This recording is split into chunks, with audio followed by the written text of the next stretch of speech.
Ramadan tahun ini aku tetap di sini.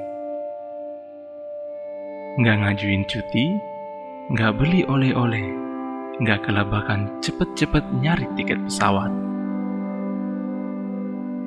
Aneh nggak sih? Oh bukan aneh.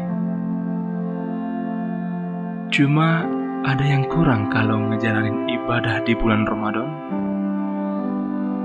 dan ngerayain lebaran tanpa menikmati sebuah suasana bernama mudik yang udah jadi budaya di Indonesia.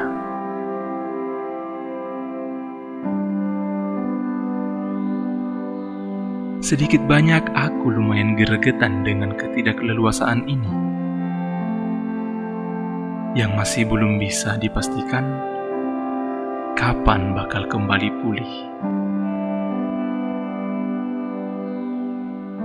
Namun di satu sisi, dalam pergerakan dunia yang melambat dan cenderung diam, aku jadi bisa melihat dan lebih menyadari tentang hal-hal di sekitarku.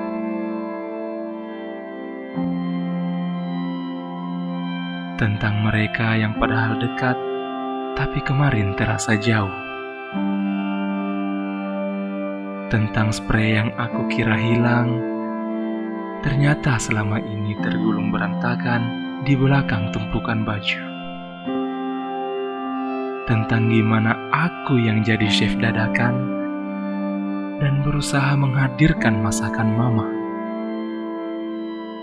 Meski tetap aja agak sama.